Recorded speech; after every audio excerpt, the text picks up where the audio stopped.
fire watch now. High winds fueled the Washington fire today. It's grown significantly since yesterday. The fire is burning about 8 miles south of Markleeville. It's now 9,500 acres and just 10% contained. State Route 4 is closed at Ebbets Pass, and State Route 89 is closed at Monitor Pass. We do have Fire Watch team coverage for you tonight. Amanda Ketchledge is live in Markleeville with the very latest on the efforts to contain the flames. And Chief Meteorologist Mike Alger is in the Weather Center with more on the weather conditions firefighters are facing. Amanda, let's begin with you. What are you seeing out there?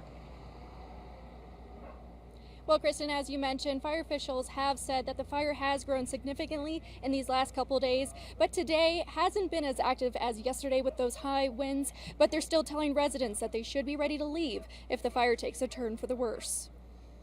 We do have some engines in town to help provide that resource should something happen closer to town, that we've got things close by. Fire crews have 30 engines on scene and 10 hand crews working the fire with helicopters and fixed-wing aircrafts. They do say the danger has diminished, but residents we talked to are worried about leaving everything behind if the fire does get closer to home. I grabbed all of our photos, albums, and I have my favorite clothes, and I have like makeup and just stuff that I need to survive. And I'm a diabetic, so I grabbed all my medication and everything. Landon, her friend Teddy, her mom, and their cat live in this home along Alpine State Highway in Markleeville, directly across from the fire, and last night they were notified to be prepared for an evacuation. I looked out my studio office window and there was smoke, so I was all over it right away to find out. I think we're going to be okay. Got a great team, fire teams here, the sheriff's terrific.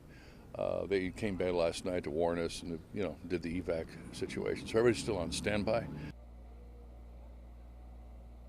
And of course, we will keep you updated with more information about this fire as it becomes available. Covering Fire Watch, Amanda Ketchledge, Channel 2 News. And Amanda, that fire has consumed so much acreage, it has pumped out an incredible amount of smoke. In fact, it created so much smoke that officials issued a dense smoke advisory overnight. Aaron Breen has more on that part of the story. The skies in Carson Valley cleared up over the day today, but last night, this is what residents saw. We're out back and saw the real red, dark red sun. We didn't see anything until yesterday when the winds got really bad, and then it was just a cloud of smoke. You couldn't even see the hills. And it was more than just smoke. It was like I guess you'd say like a dirty snow flurry. It was just, ash just snowing down. It was amazing. The ash last night was moderate, I would say, and looked like little snowflakes. The Washington fire sent out a lot of ash. It even dropped large chunks of charred wood. Officials issued a dense smoke advisory overnight. The winds did help today, but that air is still impacting residents. It doesn't affect mine, but my son does have asthma, so we're keeping an eye on him. I don't have asthma, but with this smoke, I am wheezing a little bit. It's definitely affecting my breathing. And it's a reminder that in these tinder dry conditions in northern Nevada and California, we all need to take precautions. Everyone needs to have an evacuation plan just in case. It's a really good idea, and I think having water on hand all the time and just being ready. And officials say it seems with our weather conditions, the threat of fire will only grow for all of us as the summer wears on. Covering Fire Watch, Aaron Breen, Channel 2 News.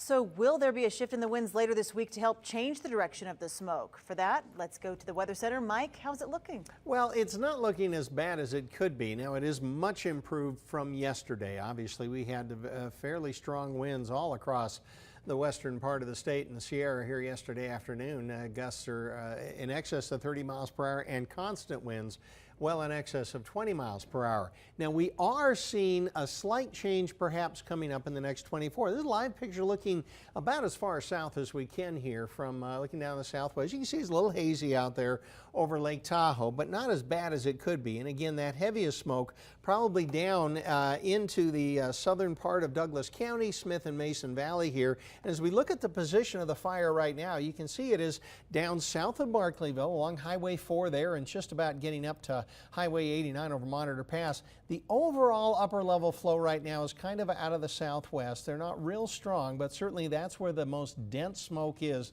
going at this point. Now it is missing Minden and Gardnerville a little bit to the south, but it is still impacting areas like the Smith and Mason valleys. At last check here locally, southwest winds at 8, still gusting to 25 with a hot afternoon. That's not unusual. And the humidity is, of course, a very, very dry 14%. Now, for tomorrow, you're actually probably going to see those southwest winds diminish, and we might even get a little bit of a light northeasterly flow. Now, that may not only help the firefighter situation, but it'll also move some of the densest smoke probably down to the south and to the west of that area, certainly away from most of the more populated regions. And it'll probably also help protect some of the populated regions up there around Markleyville as well. Keep your fingers crossed. Now, that may switch around later in the week. Let's hope they can get some improvement on that fire as it lays down tonight. We'll tell you more about that, and as well a 3-letter forecast as we go through the rest of the week. HOT. We'll tell you more coming up in just a bit. Going to be a hot one. All right, Mike, thanks. Firefighters are finishing up containment on a small wildfire that flared up south of I-80 yesterday afternoon. It's called the White Fir Fire near Mayberry Park in West Reno, and it's being held at just more than 100 acres tonight. The fire did not threaten any homes, and the cause of this one is still under investigation.